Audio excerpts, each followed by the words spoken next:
Hi, welcome to home diaries.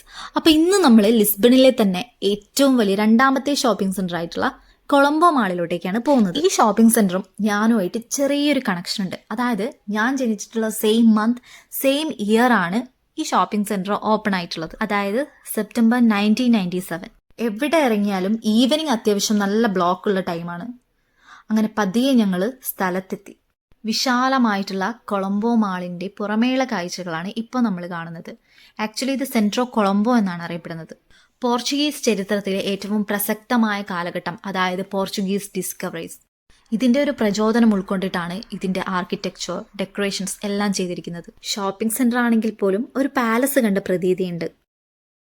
Yes, അപ്പോൾ വണ്ടി park ചെയ്യാൻ വേണ്ടി ഉള്ളിലോട്ടേക്ക് കയറിയിരിക്കുകയാണ്. കടല് പോലെ പാർക്കിംഗ് ഏരിയ ഇങ്ങനെ നീണ്ട് കിടക്കുകയാണ് ഓരോ സെക്ഷനായിട്ട്.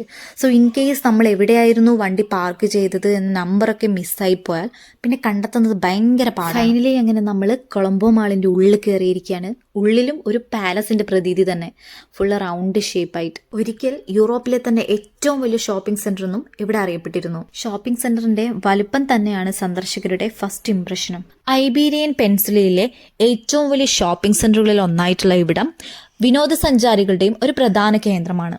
ഇവിടുത്തെ മറ്റൊരു പ്രത്യേകത 340-ൽ കൂടുതൽ ഷോപ്സ്, 60-ൽ കൂടുതൽ റെസ്റ്റോറന്റ്, 8 സിനിമാസ്, കൂടാതെ children's play ground, baby care room, health and fitness club. Fair റേറ്റിൽ തന്നെ നല്ല അടിപൊളി ഡ്രസ് ഐറ്റംസ് ഇവിടെ അവൈലബിൾ ആണ്. ഈ ഒരു സെറ്റിന് ഇവിടെ 19 യൂറോ വരും. നമ്മുടെ നാട്ടിൽ ഏകദേശം 1700+ ആകും. എന്റെ ഈ ട്രൈപോഡും കാര്യങ്ങളൊക്കെ കണ്ടിട്ട് അയാളുടെ സൂക്ഷ്മമായിട്ട് നിരീക്ഷിക്കുകയാണ് എന്താണ് സംഭവം എന്ന്. പിന്നെ അവനെ ഫ്രീ ആയി വിടുന്നത് കൊണ്ട് തന്നെ ഷോപ്പിംഗ് സെന്ററുകൾ എന്നും അവന്റെ ഒരു വീക്ക്നെസ്സും കൂടെയാണ്. പിന്നെ ഇതിന്റെ താഴെയുള്ള ഫ്ലോർ ഒരു മാപ്പിന്റെ രൂപത്തിലും കൂടെയാണ് ഡിസൈൻ ചെയ്തിട്ടുള്ളത്.